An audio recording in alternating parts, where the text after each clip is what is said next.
filous, j'espère que vous allez bien. Je pense que vous allez finir par croire que j'aime cette manière de me filmer avec cette lumière qui me vient là, mais c'est juste que c'est pratique et que si je vous mets là, je suis complètement en contre-jour, en plus on voit monsieur.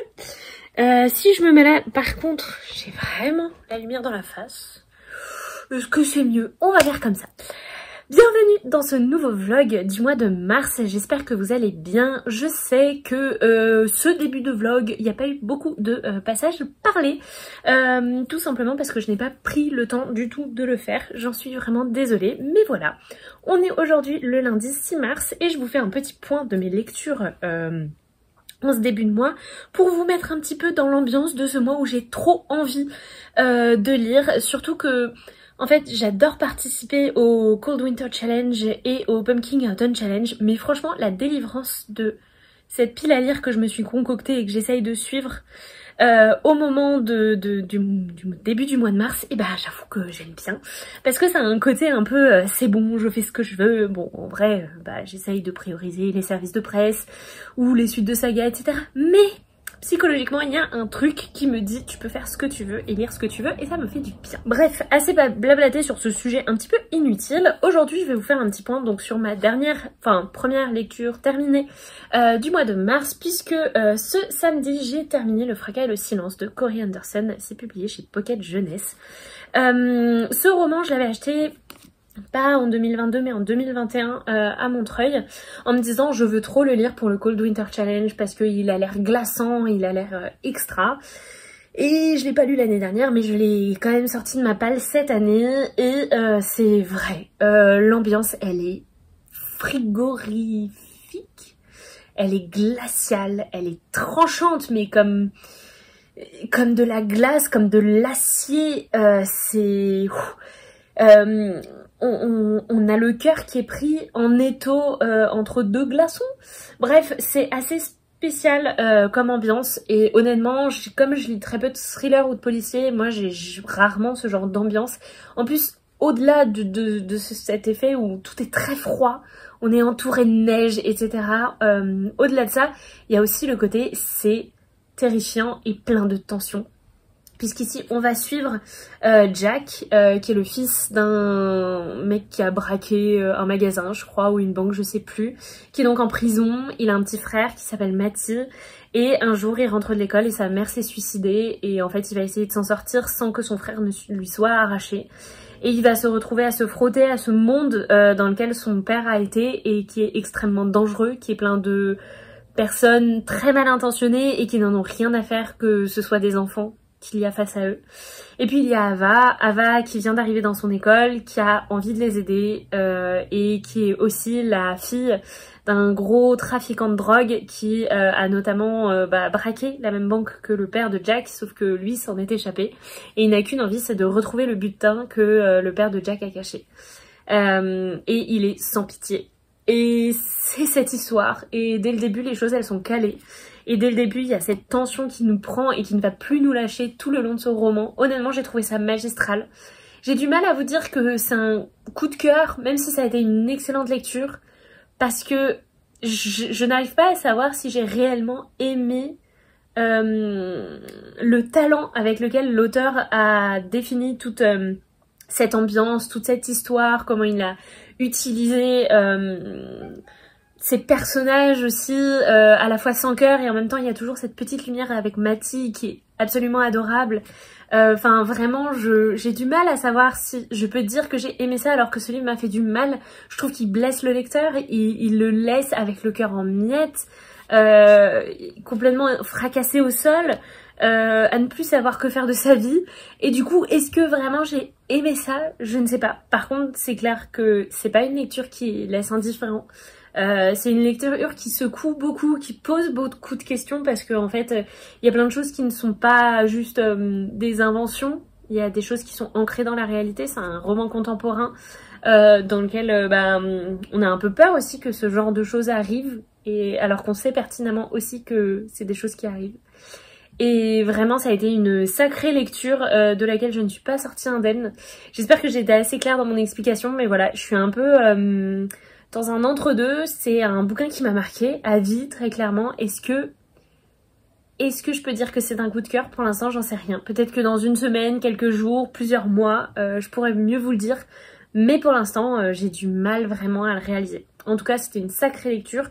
Si vous êtes prêts, si vous avez le cœur bien accroché, voire bien barricadé, n'hésitez pas à le lire. Je trouve que vraiment, il y a un talent de la part de l'auteur qui est assez fou dans ce roman.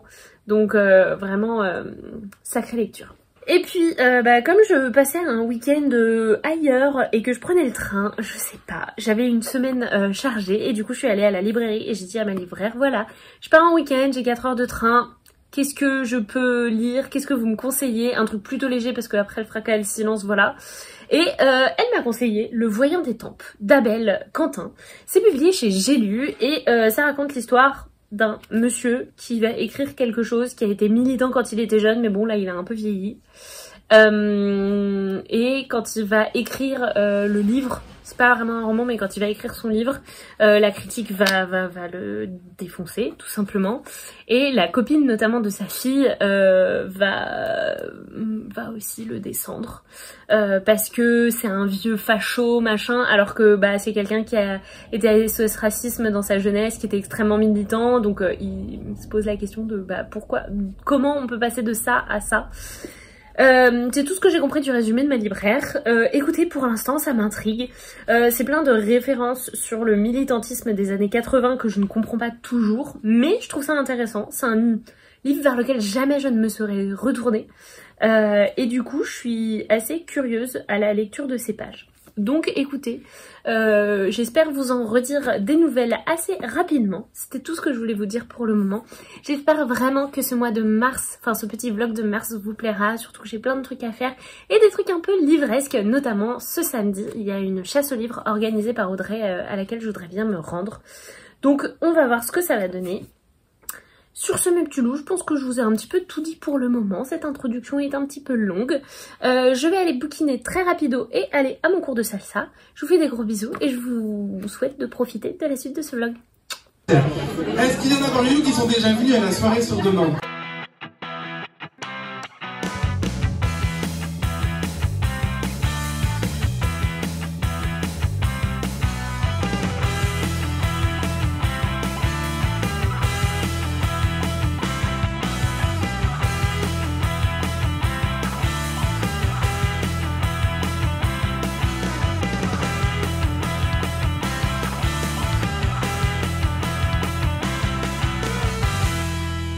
Coucou mes petits loups, j'espère que vous allez bien. Je vous retrouve aujourd'hui pour vous faire un petit point. On est aujourd'hui le 15 mars 2023 et je voulais vous faire un petit point sur mes lectures parce que les choses ont été un petit peu bouleversées récemment. Dans les bonnes nouvelles, j'ai quand même terminé une saga puisque avant le week-end dernier, le vendredi je crois, j'ai lu L'Âge d'Or, le tome 2 de Roxane Morey et Cyril Pedrosa. C'est publié chez Air Libre si je ne dis pas de bêtises. J'avais lu le tome 1 pendant les vacances de Noël, donc c'était pas très ancien et pourtant ça a été un petit peu cata d'un point de vue mémoire. Je ne me souvenais de rien, des intrigues, des enjeux qu'il pouvait y avoir de pouvoir. Je me souvenais vraiment pas de grand chose et en fait ça a un peu gâché ma lecture parce que je comprenais rien. Je trouve ça dommage parce que, alors, si j'avais lu le tome 1 genre des années auparavant, je dis pas même 6 mois, mais en vrai c'était il y a 2 mois et en 2 mois j'ai tout oublié. Je trouve que ça veut quand même dire quelque chose sur cette série qui m'a pas assez marqué d'un point de vue de l'histoire pour que je me souvienne du tome 1 et pour que je profite un petit peu de ma lecture du tome 2. Donc je vous avoue que j'étais un petit peu déçue de ce point de vue là. Par contre, niveau illustration, c'est toujours aussi magnifique et superbe. Vraiment pour moi, l'essai n'a juste pas été transformé d'un point de vue purement histoire, narratif. Je sais pas, il y a un truc qui n'allait pas. J'ai lu les planches sans vraiment comprendre ce qui se passait et c'était un peu décevant et en vrai même là genre comment ça se termine ça se termine de manière chelou et je crois que je suis incapable de vous dire comment ça se termine. Du coup voilà, je suis un peu le cul entre deux chaises sur cette histoire parce que j'ai eu un gros coup de cœur pour le tome 1 et le tome 2, bof. Est-ce que c'était juste une histoire de narration? Est-ce que c'est juste que j'étais pas dans le bon état d'esprit? Je ne sais pas. En tout cas j'ai toujours le tome 1 chez moi, je me suis pas procuré le tome, enfin je l'ai pas acheté le tome 2, je l'avais emprunté à la médiathèque.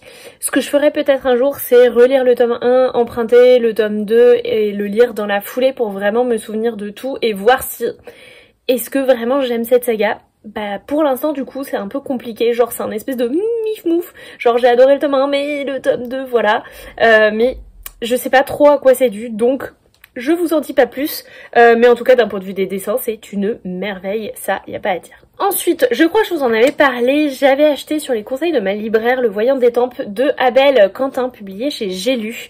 Je voulais le lire à l'occasion de mon petit week-end à Clermont-Ferrand, je voulais un truc qui se lise vite, qui était un peu marrant et assez sympa. En vrai c'est sympa, mais je crois que j'ai pas du tout envie de lire ça. C'est pas un livre vers lequel je me serais tournée de moi-même. Il est pas spécialement feel good mais il est sympa et il est un peu original, mais en fait ça parle d'un monde que je connais très peu qui est le monde du militantisme, où on va notamment opposer les anciens militants des années 80 à ceux d'aujourd'hui, et vient un personnage qui est un peu vieilli, qui était militant dans les années 80 et qui se retrouve face à la copine de sa fille qui est hyper militante et féministe et qu'il comprend pas, alors que pourtant les deux ces deux personnages qui combattent certaines choses, il est pas tout à fait en désaccord avec elle, mais en même temps il est complètement en décalage par contre avec elle, et puis surtout il va écrire un livre sur un poète américain qui a fui l'Amérique, et en fait on va le suivre pendant tout le process d'écriture, et quand le livre va sortir, les premières critiques disent que ce poète était noir, et donc nous lecteurs on est un peu pris dans le jeu parce que on pouvait pas le savoir pour le coup, parce que ça n'est jamais évoqué dans la première partie, ou en tout cas je l'ai pas remarqué, mais c'est fait exprès aussi qu'on ne remarque pas spécialement et qu'on se pose pas la question, parce que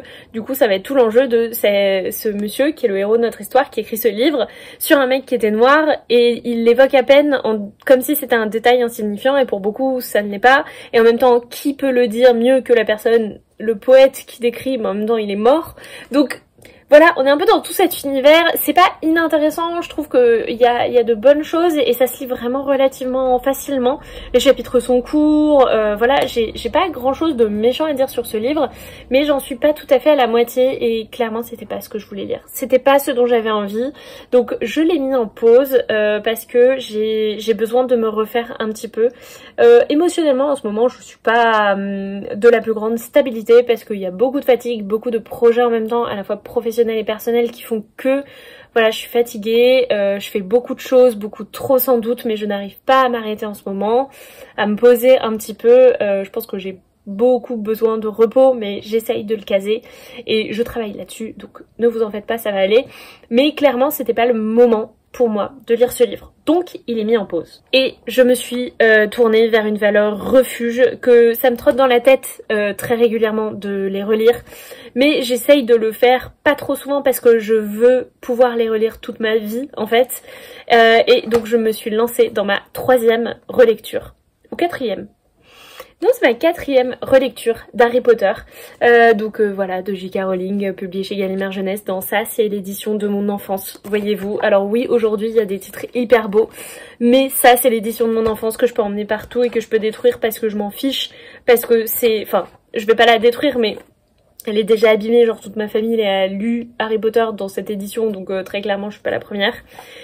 Et juste, c'est exactement ce dont j'avais besoin, d'une lecture doudou dans laquelle je me sens bien, qui me fait du bien, où j'attends les choses et en même temps je redécouvre des détails.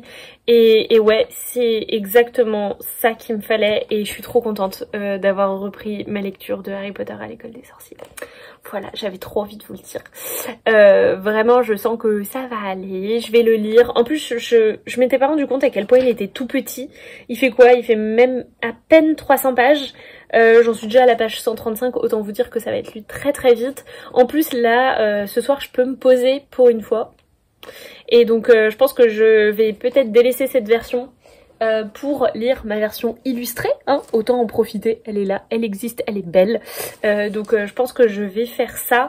Ouais, vraiment il il y avait un truc où j'avais grandement besoin de revenir aux fondamentaux, dirons-nous.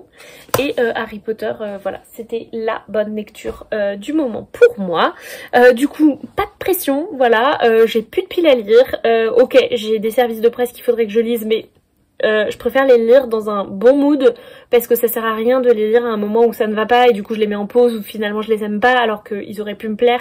Bref, j'essaye de pas me mettre de pression et de... Allez, ça va aller. Voilà. Donc c'est tout pour ce petit moment. J'espère que ce vlog vous plaît. Je vous fais de très gros bisous et puis je vous dis à plus tard.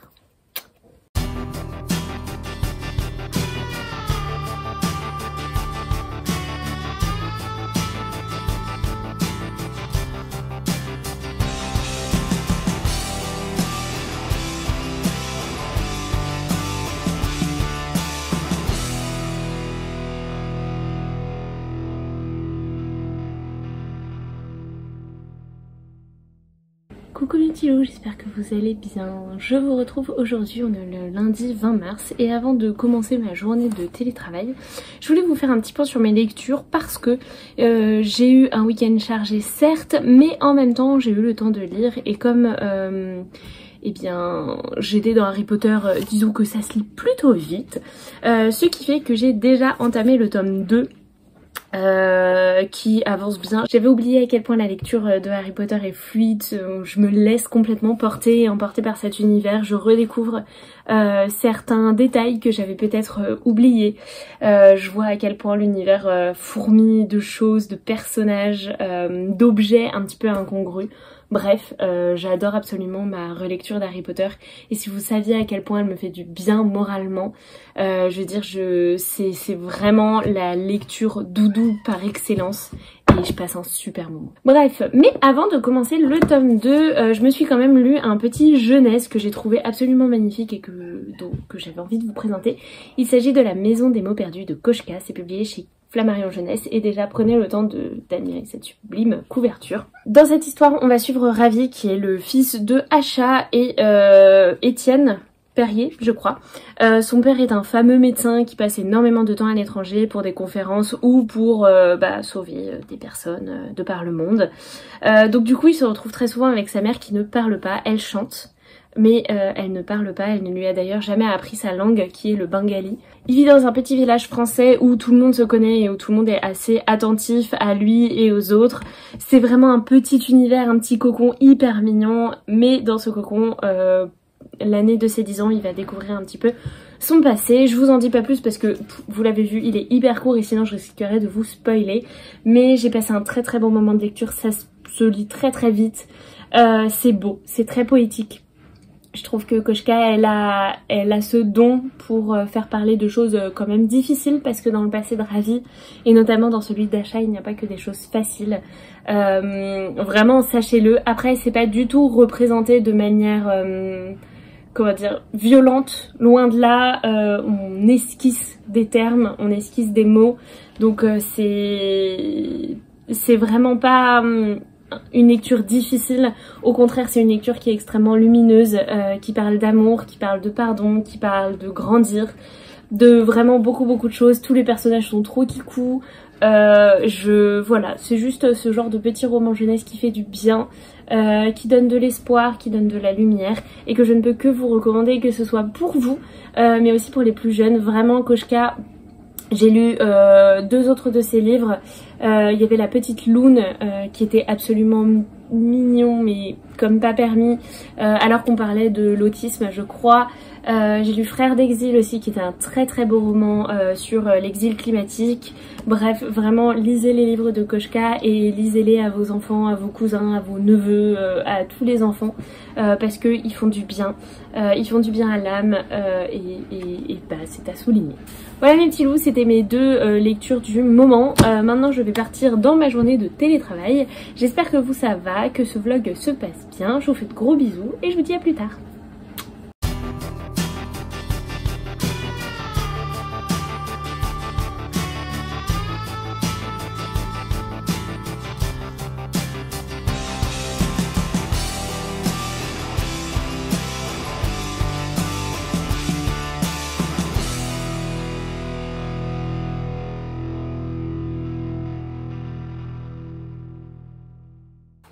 coucou vous, j'espère que vous allez bien. Alors que j'étais en train de faire ma valise pour la Normandie parce que ce week-end je vais chez ma petite sœur du côté de Rouen, je me suis dit que j'allais vous montrer mes petits craquages qu'il y a juste là. Et le premier, c'est un colis de Muse. Je vous avoue, c'est un craquage pur et dur, ça allait pas fort. Et ça faisait longtemps que j'avais envie de craquer à nouveau. Pour les produits de Muse, qui sont des très jolis produits un petit peu littéraires. Il y a des sweats, des t-shirts, etc. Parfois il y a des tasses, des sacs, enfin voilà, j'aime beaucoup. Et déjà on a une très jolie petite carte avec un fantôme qui lit. A priori pas le fantôme de Mimi Géniarde, mais voilà. Et je vais vous montrer le t-shirt que j'ai pris, qui est hyper simple. J'avais tellement envie d'un basique mais avec un petit rapport au livre. Et donc du coup j'ai écrit Today is Reading Day.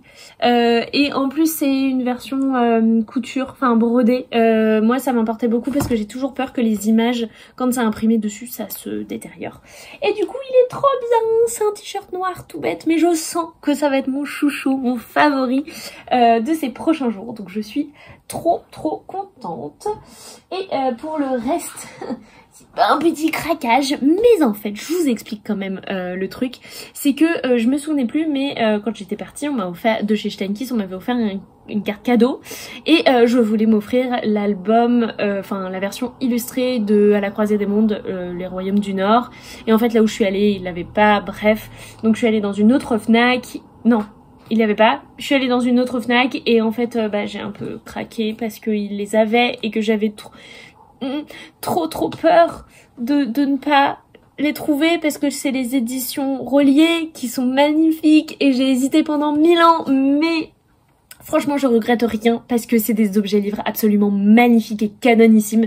Je pense que c'est clairement les plus beaux livres de ma bibliothèque. Donc déjà la jaquette elle est méga travaillée, donc on a une tranche orange, les gardes elles sont trop belles, le livre en lui-même et canon, enfin je veux dire voilà, c'est assez rare pour être souligné, rarement les éditions françaises sont aussi travaillées sur cette partie, donc vraiment voilà, je ne regrette rien. En plus il y a un côté où je sais très bien que le prieuré de l'Oranger sera à jamais, pour toujours et à jamais dans ma bibliothèque, donc je pense que je serai pas déçue par un jour de nuit tombé, et voilà, que vous dire. J'ai rien d'autre pour me justifier, mais je ne regrette rien. Voilà, c'est le principal. Donc voilà, je voulais juste vous montrer mes petits craquages. Sur ce, je vais retourner à ma valise, ranger un petit peu et me préparer à manger. Et je vous retrouve très bientôt et j'espère pouvoir vous filmer quelques petits extraits pendant mon périple en Normandie. Sur ce, je vous fais plein de gros bisous. J'espère que vous ça va et que vous profitez bien de ce vlog et je vous dis à plus tard.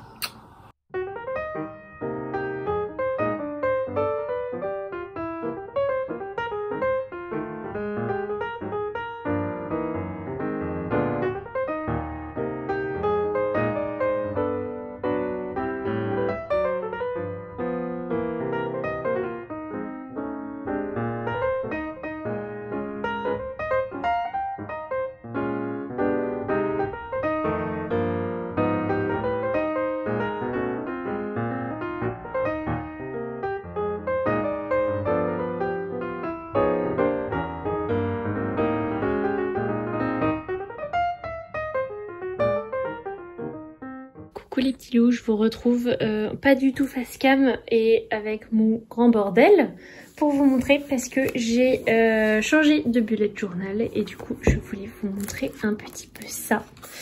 Vous verrez, il y a des pages qu'on retrouve à chaque fois, genre Lucky, le grid spacing qui est hyper utile. Ça c'est la page où j'aime bien noter là où je suis allée au cinéma, ma page de lecture, tout ce qui est calindex en 2 pages. J'ai perdu la première page, elle est un peu collée. Voilà. Et je trouve vraiment ce format de calindex, j'en ai fait des milliers, des formats de calindex différents. Et vraiment ça c'est mon préféré parce qu'il y a vraiment la place d'écrire les différentes choses. Et après mon mois d'avril. Et là je vous avoue mon mois d'avril j'en suis méga fière. Ça fait quelques mois où je suis un peu pas convaincue par mes ambiances de Bugeaud, mais là, ces petites fleurs que j'ai faites partout et le papier que j'ai choisi, j'adore, et les couleurs et tout. Et voilà, j'ai décidé de mettre des fleurs dans ma vie. Voilà, c'était tout ce que je voulais vous montrer. J'espère que ça va. Coucou vous, j'espère que vous allez bien. Je vous prends souvent quand ça va. Là, ça va bof. Je sors d'une journée un petit peu compliquée, moralement. Mais c'est pas grave et j'ai décidé de soigner le mal par un petit peu de bonheur et de joie. Et je me suis dit que pour commencer, vous tournez un petit morceau de vlog pour vous dire un petit peu où j'en étais de mes lectures, ça pouvait être pas mal. On est aujourd'hui le 29 mars 2023 et en fait ce week-end, je ne vous ai pas dit, mais j'étais à Rouen, enfin je sais plus si je vous ai dit, mais j'étais à Rouen pour visiter ma petite sœur qui habite là-bas. Je vous ai mis quelques clips vidéo, normalement vous avez vu la ville, je suis tombée sous le charme de cette ville qui est vraiment enfin en tout cas le centre-ville historique est vraiment très beau, c'est plein de vieilles maisons, de petites boutiques trop mignonnes, enfin franchement... C'était vraiment très chouette comme visite et j'ai bien apprécié et j'en ai profité pour picorer et terminer Harry Potter 2, donc la chambre des secrets de J.K. Rowling. Et c'est une relecture que j'ai particulièrement appréciée. Je pense que ma relecture d'Harry Potter, elle tombe exactement au bon moment, au bon endroit.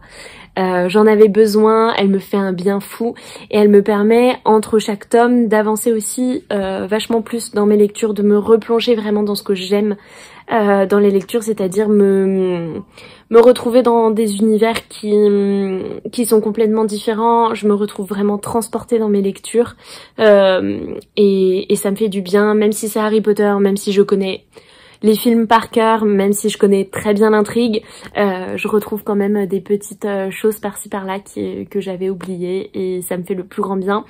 Et encore là, on est dans les tomes un petit peu plus simples et je sais que je vais retrouver tous ces détails des tomes 4, 5, 6 et 7 que j'avais tant aimé dès la première lecture et à chacune des relectures que j'ai pu faire. Je les ai pas relus 15 fois non plus parce que je relis très peu mes livres. En tout, je pense que je les ai j'ai lu les Harry Potter 4 fois, dont une fois en anglais. Et voilà, je me délecte de cette relecture qui me fait le plus grand bien. Et c'est plutôt chouette. Mais par contre, du coup, j'ai terminé Harry Potter là. Et lundi, j'ai commencé L'honneur de Zacharia. C'est publié par Gallimard Jeunesse et écrit par Isabelle Pandazopoulos. J'avais beaucoup aimé son roman Demandez-leur la lune que j'avais lu il y a quelques temps en service de presse grâce aux éditions Gallimard Jeunesse déjà. J'avais énormément aimé ma lecture, je m'étais beaucoup attachée au personnage et la preuve c'est vraiment un livre qui est encore dans ma bibliothèque alors que quand je fais un tri c'est un coup de cœur pas évident en fait et ça reste un coup de cœur pour moi. Donc je le garde et pour l'instant L'honneur de Zacharia c'est juste que c'est une lecture difficile, assez coup de poing, un petit peu plus dur je trouve parce que le personnage est très ténébreux et dans Demandez-leur la lune on avait plusieurs profils qui faisaient que ça compensait les personnages très taciturnes et ténébreux qui sont pas toujours faciles à lire. Mais je pense que c'est un roman important donc je poursuis ma lecture et ça me plaît quand même plutôt bien. Ce soir je suis toute seule, du coup je vais essayer de me concocter un petit programme anti-déprime et anti-bad mood.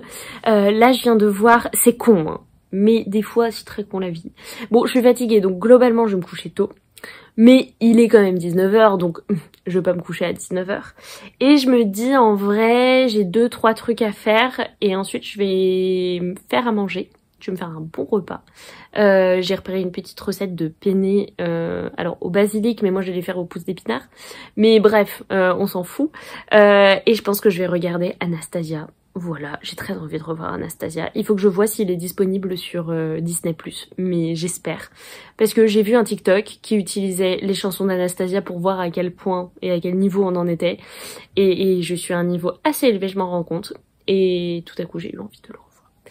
Voilà un petit peu le programme de ma soirée. J'espère que vous ça va, que le vlog vous plaît toujours. J'ai pas mal de retard sur ma vidéo book haul de l'hiver, mais ne vous inquiétez pas, elle va arriver. Je pense que ce week-end je vais avoir le temps de la monter et de la publier et ensuite arrivera très vite ce vlog derrière, donc vous allez avoir 2 vidéos d'un coup. Je vous dis ça maintenant, mais en vrai du coup le book haul sera sorti et cette vidéo sera sortie. j'espère que vous en aurez profité. Voilà. Sur ce mes petits loups, je vais me m'atteler à mon petit programme du soir. Je vous fais de gros bisous et je vous dis à plus tard.